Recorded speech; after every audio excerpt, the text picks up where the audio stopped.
Julia Lopez Ramirez hits the ball a country mile. Le pega a la pelota de golf increíblemente lejos. Más lejos que todos ustedes que están viendo. And if you don't know what that means, ChatGPT will help you out. But today we're going to talk about why she averages more than 300 yards on the LPGA Tour this year. It has to do with sequencing, correct ground forces, angular momentum. And if you're new to this channel, go ahead and hit that subscribe button, because in about a month we're going to be moving into our indoor facility where we're going to be using datametric launch monitors, teach you more about cause and effect in golf swing, answer your questions, do more live streaming there, join the community. We are growing. And don't forget to submit your golf swings to me for free. I diagnose stuff, help you out on Sundays right here on YouTube, 6 o'clock p.m. Pacific Standard Time. But other than that, let's go take a look at why Julia Lopez Ramirez hits the ball further than 99.9% of you watching. And don't hate, just appreciate.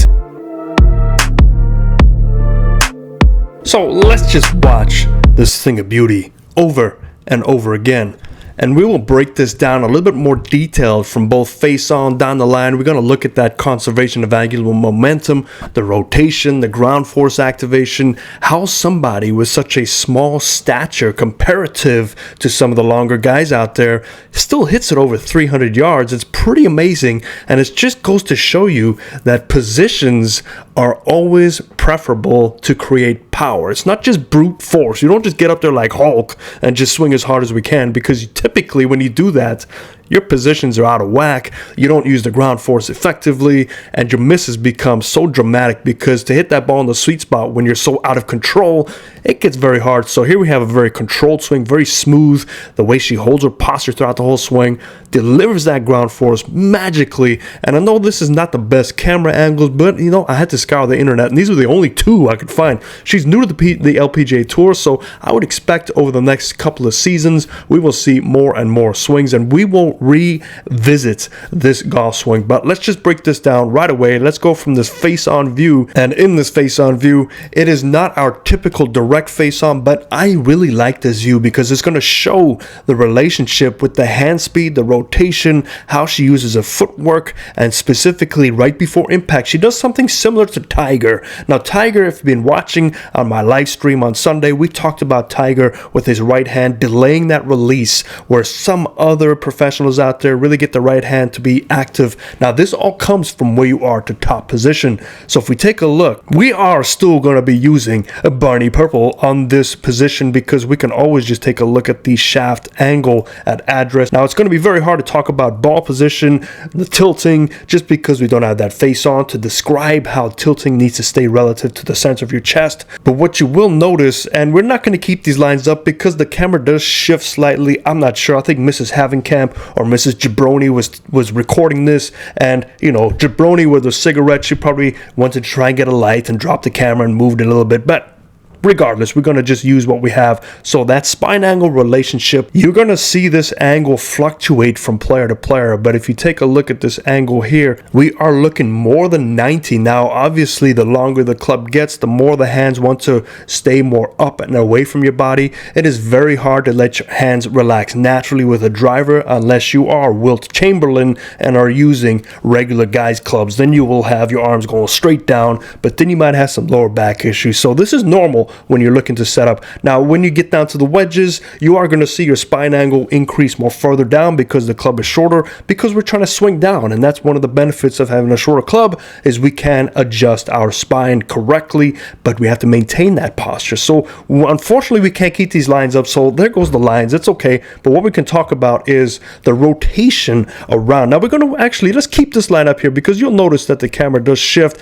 and it moves because Mrs. Jabroni dropped her cigarette, but we can still see that she does a pretty good job in her posture. I'm not sure why that is there. So let's just redraw this spine angle in Barney Purple so we can still see that line is pretty similar, and we'll notice that she does stay on that back brace line. Why am I on this? It should be here. Let's redraw Barney Purple there. Come on, Barney. And we'll notice that in order to stay on that back brace line, she has to maintain spacing, specifically with her hands and arms. And why I say this is because it has to come down with correct setup. So typically what you want to look for in your face on is to make sure where your shoulder tilting is, your hands are connected to that shoulder tilting. Look at this relationship here. We have a nice triangle that is set up. Now we're going to watch that triangle.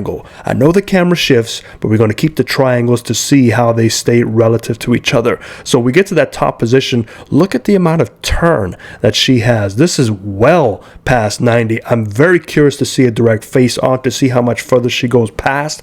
But great thing about this is, let's do this in green. We can see there's the shoulders, and we see that left hand is still connected to the right side of her chest. It hasn't crossed over to her shoulder or past her shoulder. Now, we do see this on occasion with long drivers. They try and take the best of both worlds. We see this exaggerated turn. They usually come out of their posture to get that turn, and their arms also extend further back to really try and preserve and conserve that energy as they rotate through and deliver. That's very hard to do. Most of us get our hands and arms too far back because we don't turn enough. And to get this club anywhere near to parallel to the ground, you are going to have to make up that lack of turn by disconnecting. But now, what do you do with a disconnected swing? All you can really do is, if you rotate like this, guess what your hands have to do? They have to throw. Or you just throw from the top and you don't turn at all. So that's where chicken wings come in. That's where the duffs, the shanks, the tops, you name it, it all comes in. But I want you to look at your swing. Make sure that this club does not go past parallel. At the very least, it should be relative to your turn. And she does a great job here. But now let's clear these lines up and take a look at this first move, specifically with the hips. Because what she's going to do, she's going to fire those hips right as fast as she can. She's open. Look at those hips, wide open. And from this point, the hips will stop turning. And we will get a much better view from the other camera. But the key thing I want to watch here is, as she's getting striking the golf ball, her shoulders are pretty neutral. They have neutralized out. They're still in their address position. She hasn't opened up to that impact position because that'll create some havoc with her path. Instead, as she strikes it now, look at this. The hips stop their turn as she now tilts and turns through. So we'll take a look at her triangle at this point. This is magical.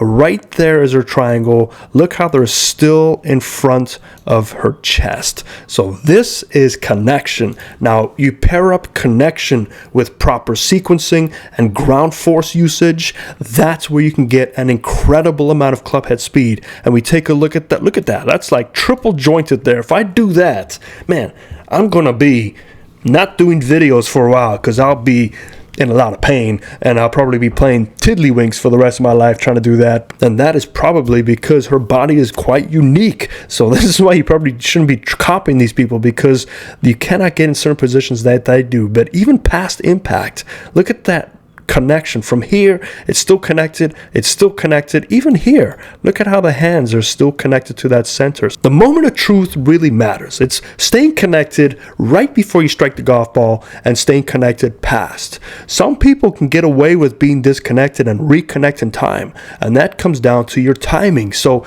is there a one way to stay connected? No, not at all. The moment of truth happens. That's at impact. So you want to look at a couple of things before impact, follow your path after impact. If you see a lot of hand manipulation after impact, you don't have much rotation, you don't have much connection. There's going to be some timing involved, and that is going to be the detriment. I think that's the right word to use. The detriment to your golf swing. If that's not the right word, you know what I'm trying to say. But let's go look at this down the line, because this one is really good. I'm sorry for the quality. Beggars can't be choosers. This is only 2 videos in the whole internet I could find of her. But let's take a look. Now we can draw that plane line, and we're going to do it in red just because Barney Purple, it's a little bit hard to see with all this potato footage, but we can see a much shallow, I don't like that word, but a thinner plane line, and we can see, because the hands are a little bit higher, that's going to bring your lower plane up closer to your upper plane line. So there are some benefits to this, there are some negatives to this, but we're going to take a look at a couple of key things here. We're going to look at that lower body, how it stays against that back brace line, and because this camera doesn't shift, we're also going to look at that spine angle line. So let's take this back. Look at the hands. Hands go right up that lower plane line. Look at the rotation. So we are still in our tilting. Look at that tilting. It's perfect. It's 90 degrees to her spine angle. That's just phenomenal. She's still against the back brace line. Does she get to a secondary plane line? Look at that. Bam! Right on that secondary plane line. Now, if we draw that from the straight down to the ground, we can see that it's definitely deep enough. Now, if this was right on her foot line, she would probably be more just about there, which is perfect. But let's take a look now. This is going to be interesting to see from this angle, our patented triangle check, and it's going to be a little bit tighter just because of the angle of the camera. But in Trump Orange, we're going to see some triangle check action, and look at this. Goes right below that. Man, that is so quick. It gets that bottom plane line, and she's definitely doing a good job. Look at the amount of rotation. So this is sequencing. Look at the footwork. We're driving. We're also turning as she gets down to the golf ball. Now her hips have turned to their full amount. They don't turn anymore. They're like, hey, I've already turned. Now that turn is going to push up through my shoulders. And now the shoulders play catch up. As she strikes the golf ball, now her hands can now fully extend because her whole body is facing that target, which is why we get a nice long extension. So can you imagine her width? If this was a truly face-on, and I can't wait to find one, her width would go very narrow as she drives and turns. When she strikes it, as she strikes the golf ball, her hands can extend very far out, so she's compressing her circle much closer to her spine angle.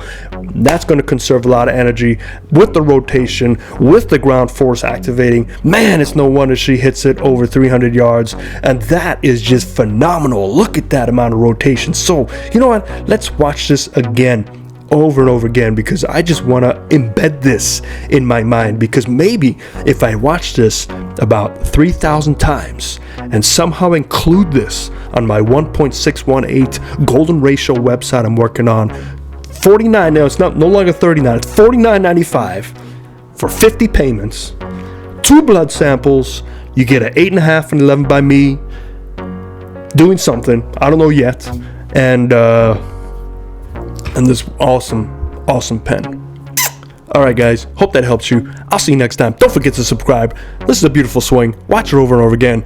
That's going to help you a lot more than just hitting a ton of golf balls. But don't forget, this Sunday, Red Light Live, we go live right here. Send me your videos, and I am outfitting my studio as we speak. It's going to be a lot of fun. So join the party. We'll see you next time. Have fairways and greens.